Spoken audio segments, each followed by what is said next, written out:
because obviously if FaZe 2 were to win this match, then they have a lot of competition options. They have two different people that could potentially lose their spot to second generation and FaZe 2. But if FaZe 2 loses today, there's really no way for them to lose their spot. So we're going to begin in here. FaZe 2 going to be on defense first. Running the Ryan 3-3. Skyfoxes is likely going to be playing the same. And this is definitely where, if you are an XL2 fan or you're on XL2 in general, you are heavily rooting for the Skyfoxes. You want FaZe 2 to simply fade away here. You don't want to go into some of those other playoff scenarios that could be kind of grim because, you know, it's not just about making the playoffs, it's about avoiding the threat of relegation later in the year as well. Because relegation is a very real threat now for both Academy and non-Academy teams. Skyfoxes moving in here on the rotation, taking this flank, going the high ground, and taking the Mega Pack. Unless they choose to cross onto high ground, which is also another possibility. See, stacking up here. They're going for the cross, and they're going to use the cross to put FaZe 2 all directed in the point, setting up for the next rotation when they have cooldowns, which is going to be them just simply directly going onto point. So now Skyfoxes, now they've been booped off the high ground. Clomane couldn't make the jump due to the boop Pika. Clomane goes in. I mean, Bubble goes down rather early, and now he's backing up. He doesn't get enough off that, and they're going to wait until the next Zarya bubble is ready to go. Now Skyfox is still here, playing the corner fight, playing the poke. FaZe 2 meeting them. Watch the Zarya bubbles. Well, now they decide to move on in. Clomane under very heavy shield pressure, dislocated to the back and down. It was really good play from FaZe 2, especially coming in from Faz, but Duplicate down on the other side. Now both teams down to Ryan. It's any team's game as Skyfoxes start playing on the pressure, and bear in mind that they're going to be back sooner. Clomane's going to be back to this fight sooner, so they use the early Transcendence. They move over. Nishik, though, going to have a Transcendence of his own here. In the second, very likely about to use it. Graviton up from Onyx, it's eaten! FaZe eating the grab out from Onyx, and that creates an opportunity here from Skyfoxes. Clomane walking back on in. Transcendence used from FaZe 2. Not going to be enough to save Onyx. The bomb take him out, but both teams down to Zarya. Clomane, though, back in a little bit earlier. More pressure in from the Skyfoxes, but they lose Clomane again. FaZe 2 could still fight this back. They can, especially with Matt going down. Duplicate's back. He's about to have Shatter. He has the big rectangle up. You see FaZe getting isolated in the back. Lastro discorded behind the barrels there. He's getting cleaned up soon. They need to get that frag soon. You see Nishik is keeping the Discord on for as long as possible. It's stabilized on point, though. Vortic discorded again, and that's that. That's the fight. Skyfoxes, they had a golden opportunity there. They get 47% of the point, but unable to secure it out, even with the earlier Transcendence. And they're about to get staggered here. Yeah, FaZe 2 just immediately diving in. No, they're actually not going to. Okay, yeah, they back up. They didn't want to. This is still good for FaZe 2, though, because they have the beat. They're coming up to the Transcendence here again. But you have to watch. For Skyfoxes, the grab comes out. If they're able to get combo before Disha gets trans, it could be a rough scenario. Skyfoxes, FaZe 2, counter engage. Both teams using beat. Right now, Clomane builds up the Shatter in the middle of the fight. His opportunity, getting a little bit more aggro. Duplicate down. As soon as he goes down, the Shatter comes on out. They want to use it to secure the fight. Good shield on the Olu, but just not enough to save. And that was even better for Skyfoxes. They didn't even have to invest in the combo. They were just able to get that early beat out of Faz due to the shield pressure, the presence on Duplicate. And then once they remove Duplicate from the fight, they remove beat from the fight. It's a Shadow setup for Clomane, denying Nishik even the ability to trance. So now Skyfox is moving in here with combo. They do have their Transcendence up. The one thing to note is FaZe 2, they have a combo of their own. It's going to be a relatively equal, it is an equal ult fight across the board. So very important to watch. Not just when these Zaryas are used, like when they use their Graviton, how they set it up, but when are the Zarya bubbles used? Because that's the only way you're going to be saved, because there's no beat. Bubble usage so important in this matchup. Into the Clomane back onto it, and again, it's going to be early Transcendence here from Lastro, and now if you're Onyx, you enjoy what you're seeing here. You get to wait a second. Graviton out here from Skyfox is looking for the combo, but Onyx has grab his own, gonna put everyone together. Faz is down, but still winnable for FaZe 2. They can get fall through on it, and they do. Clomane and Mac out of the fight. And that was a really early Transcendence from Lastro. A very early Transcendence. I mean, they were able to set up the combo still, but using the trance, I think they were hoping to use the trance to trade and then set up the better combo. But it was really just a solo trance early and catching Duplicate, who's able to survive for so long before they're able to, just be forced for Buds to use the grab.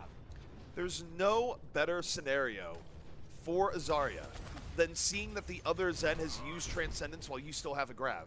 Because it means that if you do your job and you land a good grab after, it's so hard for the other team to win the fight. Now Skyfox is going to have to come back in here. Though something to note is Lastro already close to another Transcendence. Porthic does have the rally. So this fight's going to be very much focused on the Reinhardt battle, between the Shadow battle. I think for Skyfoxes, they're going to go for the tempo transcendence here again. I don't think they're going to wait a whole lot. They have the rally up early. If they get low, they're going to wait for it. Astro holding the back. Transcendence out from Nishik on the other side.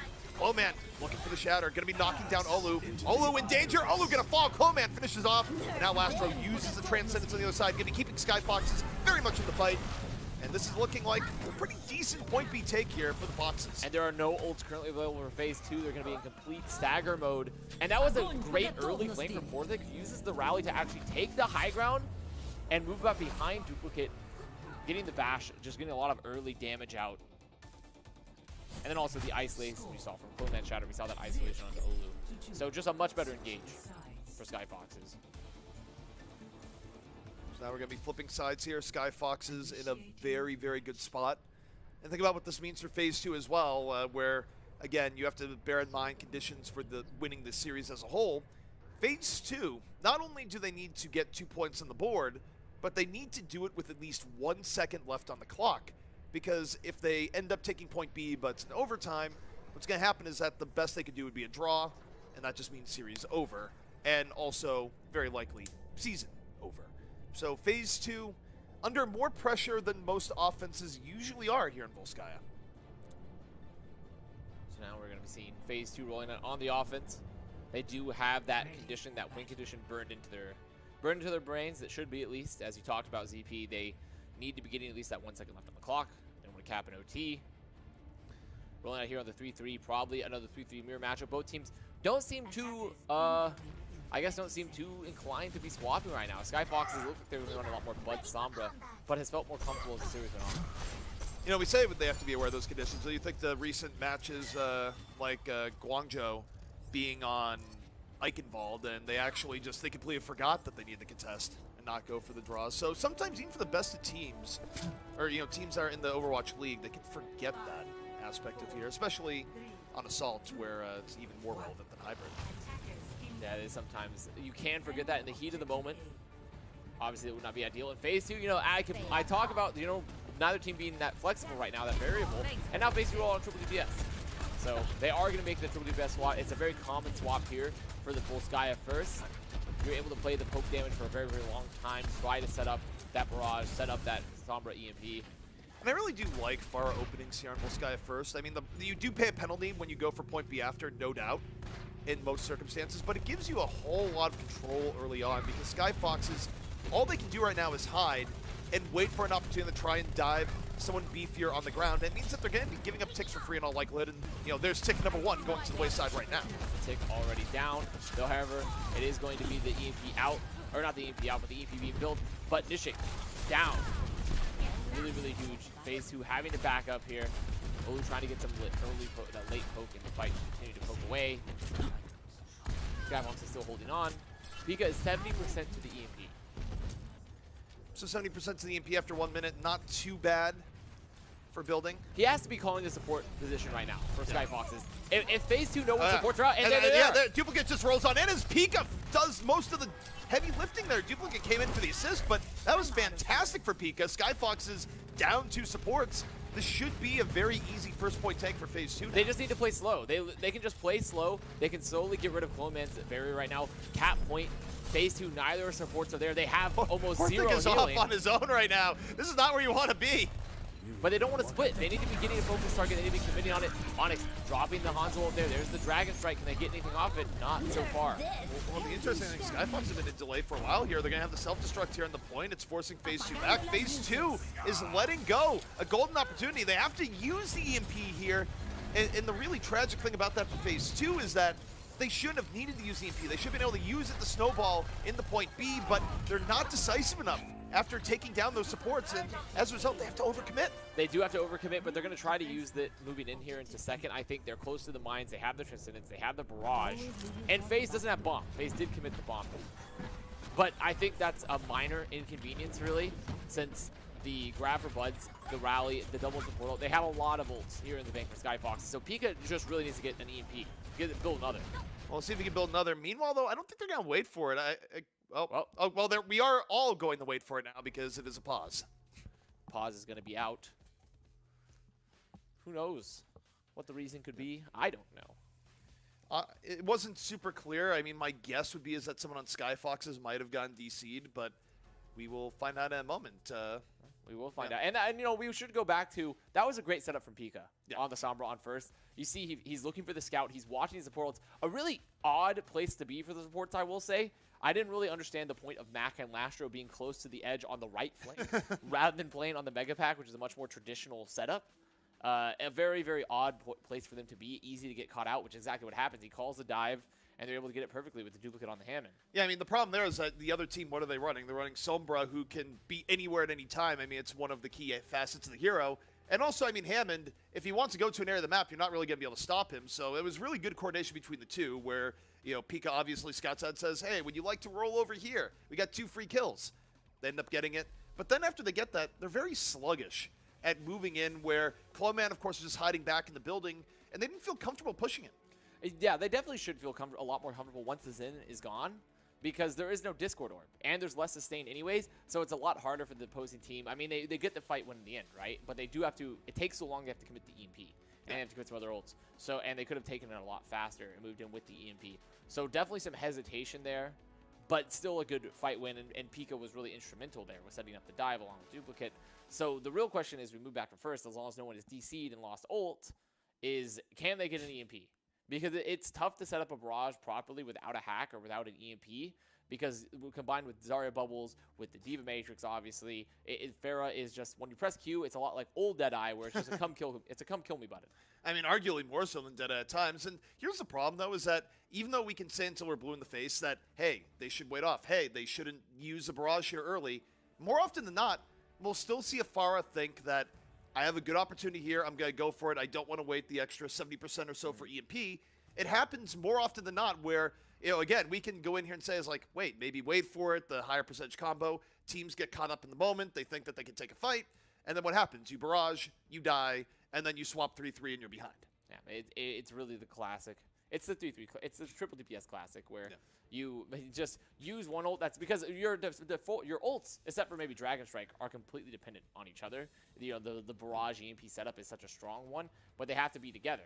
And if they're not together, then they become a lot less valuable unless the Diva's demeched. So a lot of times we'll just stagger those ults, and then they'll try to drop the barrage because they see the opportunity. They die because they press Q as Pharah, and there's no EMP out. And then they have to make the swap, and they're behind an ult economy, which is just snowballs generally into a loss. Well, I mean, that's also kind of the problem with the point A DPS comps, where it's kind of this sort of catch-22, right? Where I think the DPS comps are actually more reliable in getting an earlier point A take than a lot of other comps are. But then you have to pay the price later on, is that they're really not that good at point B, just because of all the ways that you can avoid it and neutralize it in point B. And point B lends itself more than just diving onto the point, something that, you know, Pharah comp is less able to do. So let's see what goes on here. And it was like duplicate. Yeah. He loses his mines, which is actually huge. Mines are actually, we've seen more and more that mines are a great ult when used properly, when comboed properly. So not having those mines up for duplicate is unfortunate for the DC. Now the Dragon Strike out. Clowman taking a lot of early damage, actually goes down. Well, they go for the early barrage, but it's a trade. Olu ends up falling here, and if they're not able to move in and get the res on, it's not going to be super great. And Skyfoxes just able to make the most of it. And Phase 2 unable to go in. And what did we talk about? The barrage is dropped before the EMP, doesn't want to wait. Now Olu makes a swap onto Brigitte. Looks like Pika will stay on Sombra because they're close to the EMP, but now still overall down in 5 ults. Well, the reason why Olu went for the barrage is that Clowman got low HP and low shield, and it's like we were describing. You get caught up in the moment, you think, I can do this is an opportunity, even though all evidence in the past says that this is a bad idea. It's the come kill me button. So now Phase 2 moving back in here. Lastard actually making a swap on Kahana, recognizing that Phase 2 are not running the keep in the Sombra comp. Phase 2 before. A little bit of disruption there in the Clowman coming in from Paz. Clowman in a tough spot, getting very low. The EMP gonna seal the deal. Can't even shatter in response. That is an incredible EMP. It was a 6-man EMP. That is a 6-man EMP from Pika. Really, really good pressure, forcing those cooldowns out early, forcing the position to bow back to set up the 6-man. Duplicate's gonna get slept, but there's no way Skyfoxes can touch. In Phase 2, they make it work. Yeah, so you know, in the end, they didn't need the barrage. It's fine. They just need EMP in a good setup. to boot, where, again, I will give Faz a good deal of credit there, where he got Clo-Man in a rougher spot, just, I mean, simple boop to the back there, and this is old boop, by the way. It's not live, that where the disruption would have been even bigger, as we've been seeing in the Overwatch League recently. But, yeah, they got Clo-Man in a rough spot, then Clo-Man gets low, EMP comes out, he can't even emergency shatter, and that's that. Phase 2 sets a quicker time. A very, very fast time. Great. Well played for Phase 2. And so another player I think we do have to mention, you know, we talk about, we mentioned Duplicate a lot for Phase 2, but Pika, when he's doing good, Pika is a player that can be a difference maker. We've seen him do well on not only the D.Va, but on the Mei, and even now we're looking at the Sombra. So Pika seems to be showing some flexibility here. It's not something you can count on every good flex tank to do. I mean, you know, the person I would point to there would be Space for the Valiant, right? Where Space, arguably one of the very best off tanks in the game. A lot of people put him top 3. Doesn't look like top 3 when he's on a Sombra, though. Sombra is, you know, many standard deviations below. So if you are in the off-tank role and you can actually go to a Sombra and make it work, you know, you're carrying extra value above and beyond. So now Skyfox is going to be back on the offense. Probably going to be running standard 3-3. If they're going to play Sombra, they'd have Bloods on the Sombra. So regulation swap. Phase 2 running the 3-3 mirror here as well. Going to be holding close, trying to take maybe a little bit early fight, controlling the high ground as Skyfox move in. And again, Skyfoxes, the last time they went here, they went for the Classic. They looked like they're going health pack, and then they went on top. And Olu got chunked early, and Skyfoxes, they're not going to try and give him a whole lot of time to reset. They go to the high ground here, and they're just going to drop on in. They know that they have a health and cooldown advantage right now, and they want flex on it. Clo-Man moving in. Partha getting pretty low as they move and engage Phase 2. Decent disengage here to heal up and make this winnable. Pika takes a bit of damage, gets on out. And Skyfoxes eating some poke in return, but Duplicate in a rough spot, isolated and down.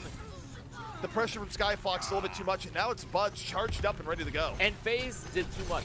FaZe did so much in that fight. Look at his ult, already has D.Va Bomb, and was able to take that high ground behind Duplicate, was constantly doing damage, forced Pika to rotate. So that was FaZe just getting the better position there. You see the D.Va fight and the D.Va high ground battle happen a lot, because if you can position behind the line, you can just constantly shoot them.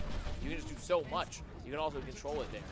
Exactly what FaZe did. So now Skyfox is moving into last, and they're pretty solid in the old game, but it's nothing, I think, where they can immediately commit. Do you wait for the grab here? I think you definitely wait for the grab, unless they're unless they get bubbles out, unless they have that shield pressure on the Duplicate so they can drop the D.Va Bomb. I don't see any reason to not wait for the grab. Well, they're going to go in regardless. Clo-Man getting right up to the high ground, but he puts himself in his own corner. Clo-Man in a very tough spot right now, going to fall. They can't kill for him because it was difficult for most of Skyfox to actually rotate in and help Clo-Man. Nishik trances on the high ground. So Clo-Man, despite overcommitting, despite throwing the charge, if the whole play was to get Nishik to trance, it worked. So now they have a great position for their combo. Even if they didn't have D.Va Bomb, neither support ult is up to speed. Nope. Okay, Bud's grab not eaten. Pika not getting it on this time. That was the only thing that was going to get in their way. I mean, the bomb coming in here from FaZe not even really needed. The Graviton alone was going to be more than enough. Skyfox is just zooming on in. And this is going to be a quick 4th point coming in for the Skyfoxes. And you know, I think you're right, going back to the past point. If it was this 900 IQ play to get Transcendence out, well, I got news for you, it worked. And it really shouldn't have. Because even if that was the plan, it was Clo-Man isolated on the high ground away from everyone else. You see now that Skyface are coming again trying to recontest, but Skyfox is just holding too much wheel. There's too much focus fire available. I mean, and the problem is for Phase 2, they have to throw people on the point, they can't wait for 6. And Skyfox is still at a lot of ult power in reserve. It's not like they were drained getting to this point. So Skyfox is coming back in force. Now you think about trying to determine who has the edge in the map here, and I'd say now it's shifted over to the Skyfoxes, especially because, you know, it's 1 minute and 3 seconds left. They still maintain that crucial advantage. So now Phase 2 going to have to be on the offense, and a really rough, I think there's under no circumstances should that trance have really been forced. It was definitely a panic trance, but when you see a Reinhardt solo isolated on your high ground on defense on both Sky a second, I don't necessarily know if it's required. But it was committed. Yeah. I mean, you think about it, usually you try and go out of your way to, via displacements and otherwise, put a Ryan in a bad position, but Clo-Man put himself in that box all on his own. He says, guys, I've done your job for you. And for whatever reason, you know, Nishik uses the Transcendence there and, you know, gives Skyfoxes just the perfect condition to come back in. But we are going to be rotating back around. Skyfoxes, you know, they should be aware that they're going to be dealing with the DPS up this time, and they have made some adjustments. They're going to have last row instead. come out here on the Ana. Astro getting onto the Ana here. Bud's on the Sombra, which is a comp we've seen Skyfoxes run a lot. It's a very much a synergistic comp because the value from getting EMPs, because you have two different fight win conditions, right? Not only do you have a grabs, you have shatters, but the EMP can win fights on its own, but if you don't get enough off the EMP, you can EMP and anti, and throw the anti-nade, especially if you catch the Zarya. And it's still, this comp is also even stronger, I think. Probably the real reason Skyfox swap is against triple DPS. You have the Ana to be more self-sustaining, to fight the Fair Mercy, and you have Buds to counter the Hammond. FaZe just took a big arrow to the head there, lucky to be alive, and Max down.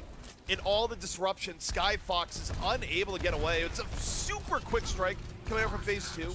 And the one thing I do like about the DPS set for FaZe 2 is that when they do eventually swap to 3-3, they leave Pika on the Sombra, so it's not a swap without a way of winning the next fight. When Cloman walks out and immediately is dead, I don't know if Lessard just was not in position to heal him, but Cloman evaporates. He disappears, and now look at this point pressure for FaZe 2. They're continuing to build up the ults. It's going to be a barrage up soon. Pika gets bashed, is able to get out, though, and just clean up here. I mean, the one thing I'll give Skyfox's credit for here at the very least is that they're losing, but, you know, it's a classic losing well. They're staggering, but it also, it's kind of a half and half because you've bought time, but it also comes at a cost. There's going to be a lot of ult power up here for FaZe 2. A lot of ult power. So this next fight is going to be extremely... And FaZe is making the swap onto D.Va now. Skyfox is also getting the Winston, so they're getting that double dive tank setup. And something to notice here is that Buds has EMP early. I think that's the one saving grace here for Skyfoxes, even as they almost give him a tick for free. Bud's going to go straight to the back, drops EMP. They use it to eliminate this Shik immediately. And it gets caught in that, not a lot of shields actually remain. FaZe on the cleanup. And that's going to disrupt FaZe 2 enough to buy Skyfoxes. It will disrupt them enough, but they have to be happy with that.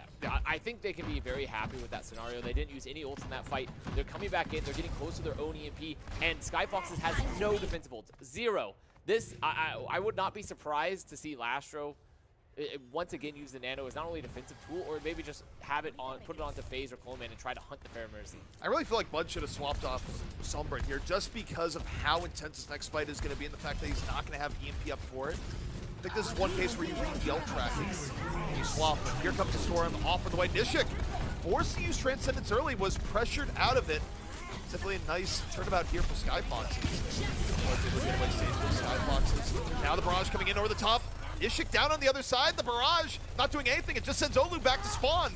And even worse, Pika used the EMP in the middle of that. And even though Skyfoxes are a bit wounded, I think they've done enough to be able to use spawn to get back in. Lastro is doing so much right now. He hits the crazy sleep onto Olu as well. Lastro is insane.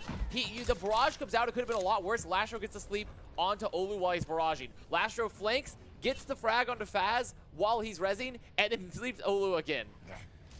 Lastro's playing out of his mind. There's nothing more to say on that. And for FaZe 2, the Sombra Dream is dead. Pika used the EMP and no effect, and they are going full 3-3. Only a minute 30 left into a Skyfoxes that's charged up and ready to go. However, they did get some ticks on the point, but they have 0 ults. Skyfoxes do have the overall back. I see Cloman immediately going to the back for Nishik. Ult's Primal Reserve, so he's just going to use it here. The disruption's coming out, and while he's disrupting, Buds is able to melt down Duplicate. The Primal here doing so much work for Skyfoxes. He'll be giving them this fight. And not only that, again, letting them charge up for next. I wouldn't be surprised to see Cloman swap. I think he's going to be swapping now to Ryan. He's used the Primal. So Skyfoxes have to be feeling confident. They're not only swapped back onto the Reinhardt, but Beat is up, D.Va Bomb is still up, Lasher's building towards that Transcendence. FaZe 2 need some ults, and they need them yesterday. Well, final minute out here. Best case scenario is hoping that you have Faz able to go in and get a little bit of disruption to get an isolation on the Cloman early in the fight before Mac can save it with a beat. But the pressure, it's way stronger with Skyfoxes. They almost break Duplicate shield. The thing is, I don't think Skyfoxes, I don't think FaZe 2, I should say, know where they want to go. They rush forward. They move aggressively. Mac drops the beat. But the longer this fight runs, it's getting to this is last fight territory. This is last fight. It's getting better and better for FaZe 2, though. Rally's in progress right now. Pika has the bomb in reserve. They're about to get double support now. This is winnable right now for FaZe 2. Transcendence coming on out here. And Cloman is down. Now the key things for Skyfoxes, you're going to lose the fight. Make sure you drain the clock in full. FaZe, though, taking down 2. The Skyfox is not down yet. FaZe 2, they have to burn their last support out in the beat. Duplicate died with Shatter. They're trying to fight it on out, but you look there to the back. That's Cloman's music. Cloman coming right back out here on top point. Goes for the charge, connects onto Olu. And Skyfoxes looking like they're going to be holding this off here and now. That's going to be the series for them, and a mini celebration party for XL2, I'd say. Definitely a mini celebration party for XL2, as we see the cleanup just happening here. As soon as they lost both the Reinhardt, as soon as Onyx and Duplicate were down, the fight was done. You can't win a recontest fight, especially when you have no other ults without the Rein Zarya. You just require them to clean up on point. And it was the bomb coming out there from FaZe that saved that fight, because really, you take a look at that, there was really big momentum being built by FaZe 2, and what happens? Bomb kills 2, just completely squashes the momentum, gives them enough time for Clowman to get back on out, and that's pretty much it. And it's really just based from that shield presence. They put so much shield presence onto Duplicate where the grab comes out and they've killed Clowman, but the entire time Duplicate is playing, he's holding up right click, he's holding right click, and he had like 300 shield HP when the bomb was getting ready to go out. So they just focused it down and they didn't have it for the bomb. So well played from Skyfoxes. They've taken the series. I mean, they're very much secured in playoffs at this point. Like Skyfoxes is now in playoffs. And that's going to be, I think, the nail in the coffin for Phase 2 in terms of the playoff run. Yep.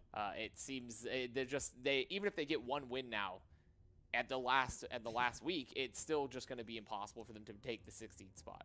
And Phase 2, I mean, they're kind of remaining in that weird zone where they're good enough to beat the Trials teams, and they've proven that over and over again because they face relegation, they come back up, but they're unable to put things together at a level that can compete with academy teams and teams with more veterans overall. So, I mean, this season wasn't it for them, but you think the teams like LNL, where LNL faced similar issues and they were able to get back in, for Phase 2, maybe later in the year will be their time. They'll have time to polish things up and look a bit better, but it is almost certainly over for them now. It is. And now XL2, like you talked about, can breathe a small sigh of relief because that's one less person that can take their spot, but they still have to worry about their match for second gen, obviously, for the next week. So that's going to be that, really, Phase 2. They put up a good fight. They had good moments, but overall, Skyfox is looking like the better team, and Lastro continuing to be extremely, extremely good. Now, for Skyfoxes, of course, they still want to fight for seeding, and you think about what's at stake towards the top. We talk a lot about, well, okay, you need to get top 6. Also, to the same note, you really want to be top 2, because if you get to either number 1 or number 2 slot, guess what? You get to have a bye in the first round. There's an entire match that you don't have to play, so there is pretty intense benefits for finishing in the 1 or 2 spot, even beyond the norm. But we are not done by any means. We still have one more match. It's true. And it's going to be a very important match. And even within this match, we still have one more map. We are waiting to get on it. There's a lot of Overwatch left today. We're talking like it's almost finality, but it's not. There's still so much more left to do. Yeah, we're just going through everything we've sorted through so far, and yet, think about what is going to be later in the day, the Atlanta match coming up, and honestly, it should be a pretty good match. I think it'll be a really interesting match. I think watching that, I think Atlanta with their new roster, and also we still haven't seen Funny Astro play yet. It could be the time where Funny Astro decides to walk out onto the battlefield to see the quote-unquote number 1 Lucio himself off the ranked leaderboards. There's a schedule there, of course, Atlanta versus Square One. And Square One, you talk about the different spectrums of teams that got in via trials, right? Where Phase 2 is sort of the portrait of a team that, they're good enough, but they have critical flaws that really hurt them when they go up against the top-notch teams and contenders, teams like Skyfox and how they've been this season. Square One has been the opposite, where Square One has been very much outperforming expectations that were on them going on in, and been a threat that, has done better than a lot of academy teams have done. Square One have definitely been the breakout performance here. It's not that we're not seeing, a lot of great performances from all these sorts of players on academy teams, but Square One is a non-academy team. It's a team straight from trials here into contenders, and they look very, very good. They're not only secured their playoff spot so far, but they've been putting up great performances and against strong teams as well, like Evie. So it's nice to see that fresh talent move up, and even without like the backing that you see from academy teams, have such good results. Yeah, and I mean, I think the match later tonight, even though you'd still want to favor Atlanta, because I do think Atlanta looked pretty good on picking up Bird, and Atlanta, they had to fight through some issues here where it's kind of the reality of, okay, the goal is to get players to Overwatch League. What happens when one of the most important roles in Flex support is called up right before the season starts? Well, you put someone who's not a Flex support in Flex support for a while, and it caused Atlanta to definitely struggle for a period of time, but we'll save that for later, because guess what? Rialto is now map 4 on the way, and even though this likely does not matter for Phase 2 anymore in the context of the season, still could matter heavily for the Skyfoxes, where there are scenarios that, being able to take this map here could be the difference between the 1 slot and, by being top 2 or not being top 2. Map score is very important, especially in the heavily contested, where pretty much it's such a tight-knit grouping. For everyone that isn't Envy. For essentially anyone that isn't Envy, the groups are very, very tight. Envy, of course, been fantastic this season overall, even dealing with issues like Trill playing multiple matches on 300 ping, which I don't even know. I mean, even as a tank, where tanks have a little bit more leeway on the mechanical side of things in terms of how ping messes with your gameplay. Not that the mechanical side is hard, but just that in a high ping environment, it's more doable. It's still pretty remarkable that Trill was able to do as well as he did in those matches. All right, moving out of here. On to Rialto, waiting for the teams to get fully in. FaZe is going to be on the offense first. Skyfoxes here on the defense, running Buds on the Sombra. And you see they're holding the high ground and trying to get that early poke, trying to build that EMP. Skyfoxes not trying to make too crazy here. FaZe 2, meanwhile, they know there's Sombra on the field. It means that they have more ability to dive in recklessly on the Clone Man. Skyfoxes, I mean, they see it coming in. Right now, all they can do is concede ground, and Buds, they only have pretty decent EMP, actually. 35% from the start of this. This is okay for the Skyfoxes. This is the definition of okay. Skyfoxes still holding the corner, denying FaZe 2 the push. See Bud sitting on the high ground, trying to be a menace, getting that push camera, trying to look for the hack here, getting the hack onto Pika. That's definitely one of the higher value targets you can get, and Bud just goes in from the back, builds up quite a bit. Meanwhile, Skyfoxes able to get 2 from the front. Pika was as impactful due to the hack, and that is actually the absolute worst thing that could have happened there for FaZe 2. FaZe 2 not making a very decisive decision. You have to choose, well, we know we have a Sombra, so do we all just walk over the front line immediately right now? Or do we pressure the Sombra first, make her move away, and then go for the pressure? And they decide to sort of do a little bit of both. Pika was watching, but sort of not watching. They're getting pressure from the high ground. If Buds is getting this much value from high ground, you need to be displacing Buds. You need to be making him translocate away. And for Buds, you don't have to go for any crazy harassment here. All you need to do is wait for it, land a good EMP, and give an even bigger ult advantage to your team. I don't even know if Evie has the EMP, if they were able to get grab out in time before Nishik gets the trance. Now, though, with Nishik holding the trance, they will have to use EMP. What I like here for Skyfox is that they're not even rushing this that much. They're waiting as long as possible. Now they're going to drop the EMP. They bought way more time. The Transcendent's not in time to save Duplicate there because you have to hold further back. There's this window where you can burst the Reinhardt before it comes in, and Skyfox is easily clear that window. Yeah, Bud just getting that frags, chasing into spot. He's chasing Onyx and pick up Onyx, denying him the energy. Skyfox is winning that fight, getting the Transcendence out of Nishik as well. 35% to another EMP, holding on to the other 5 ults. And if you're Skyfoxes now you can look to set up another grab here because there is no Transcendence. You'll have beat, well that's fine. You can burn beat if everyone's in a grab. Bud's already at 50%. He's been playing Sombra very, very well in this round. Skyfox is gaining in power as the series goes on. And now I think to your point, you look to FaZe here, right? What's he gonna do for the Graviton? Holding it in reserve right now. Buds, the EMP's built up. They could just EMP, and they do. They drop the EMP and the grab. Might be a bit of an overcommittal, really, for where it was, but it is going to give them the fight. I think it was a little bit of an overcommittal, but they still can be happy about it considering that the beat went out. And Nishik still, the beat and rally, and Nishik is still not that close to Transcendence. But a lot invested for Skyfoxes, continuing to hold here. FaZe 2, they have their combo up, but Skyfoxes have to double support it. I mean, I have no problems with the EMP there. I just feel like, given that Transcendence wasn't up, they definitely could have waited. Or they didn't need both, really. Pika's so hesitant to fight Bud on high ground. If you're D.Va, you should not feel fear to just walk in. Oh, Clowman knocks down 2. Pika and Onyx both on the ground. And they force a self-destruct. Pika using self-destruct, try and get back into mech mid fight. And he does get back into mech mid fight, but man, that comes at a cost. Even though it does force out the Transcendence. Grab now, gonna be out here from the Skyfoxes on the other way, and they don't have any follow through for it. Force out Transcendence from the other end. And the longer this fight run, Bud's his EMP, it's picking up. FaZe 2, they used their combo in that fight, but because Pika got the they really couldn't properly set up the bomb. So now they have almost no ults. They're going to be working into the rally and EMP. And Buds, he's set to go. He's just going to drop her on the top, use the EMP. Clowman able to roll on over, take advantage. Just the final 2 seconds, and that's going to be the round. FaZe 2. Unable to get through point A because Skyfoxes, you know, you want to look in the dictionary for picture perfect ult economy. It's That's what Skyfoxes had here, with the one exception, perhaps, the fight where they use EMP and Graviton at the same time. So now it's going to be the first hold for Skyfoxes. I mean, not even a deep first hold. A lot of times we'll see some teams have a miracle recontest from the close spawns right at the choke, but they just held the first choke, which is, you really don't see holds there too often. So phases 2, their work is cut out for them here. Yeah, I mean, for phase 2, this would be a really remarkable hold to do what Skyfoxes did to them in return to round later for how they've been playing. It's why you don't usually see a big hold countered by an even bigger hold, because, you know, really within the course of a map, you have to outplay a team pretty hard to have that level of defense, which means that it's just exceedingly unlikely to see the return happen, particularly in a series where Skyfoxes are already 3-0. Phase 2 at this point, who knows how invested they're going to be in the round. Definitely expecting Skyfoxes to just move out here and get this done pretty quickly.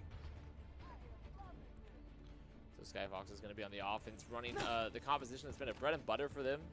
It's been the last row on a Bud Sombra. Obviously, don't trust the spawns, but I really would not be surprised, especially since they need one fight, really. Literally just win one fight and you win the map. Sombra's a very good pick for that.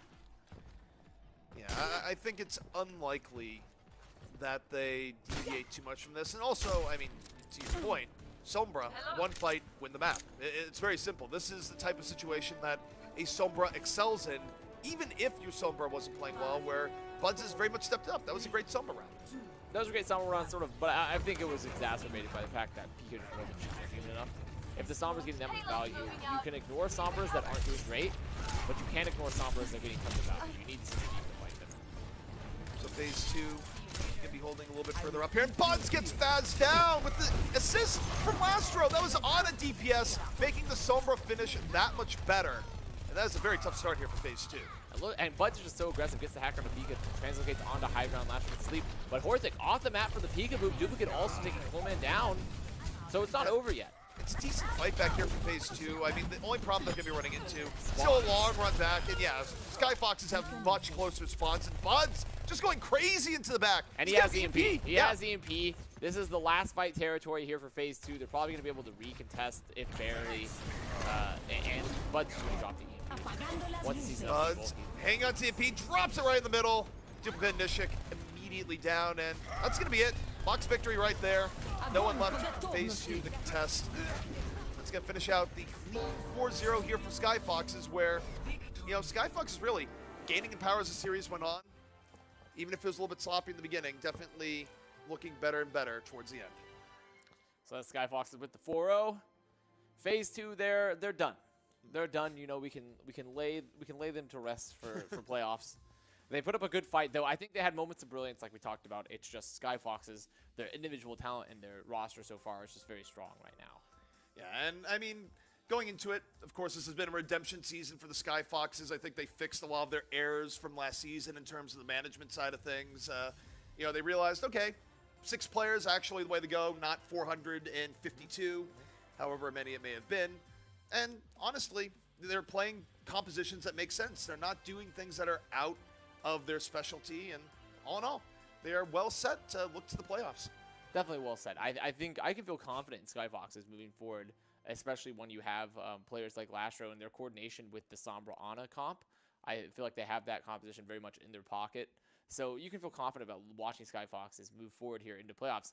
Are they necessarily the absolute best team? We'll have to see, obviously, but I think that they're a very good position. Well, guys, that does it for this matchup here. But coming up next, it is going to be Atlanta taking on Square One. Could be the match of the night. Just hang back for a few minutes, and we'll be back soon.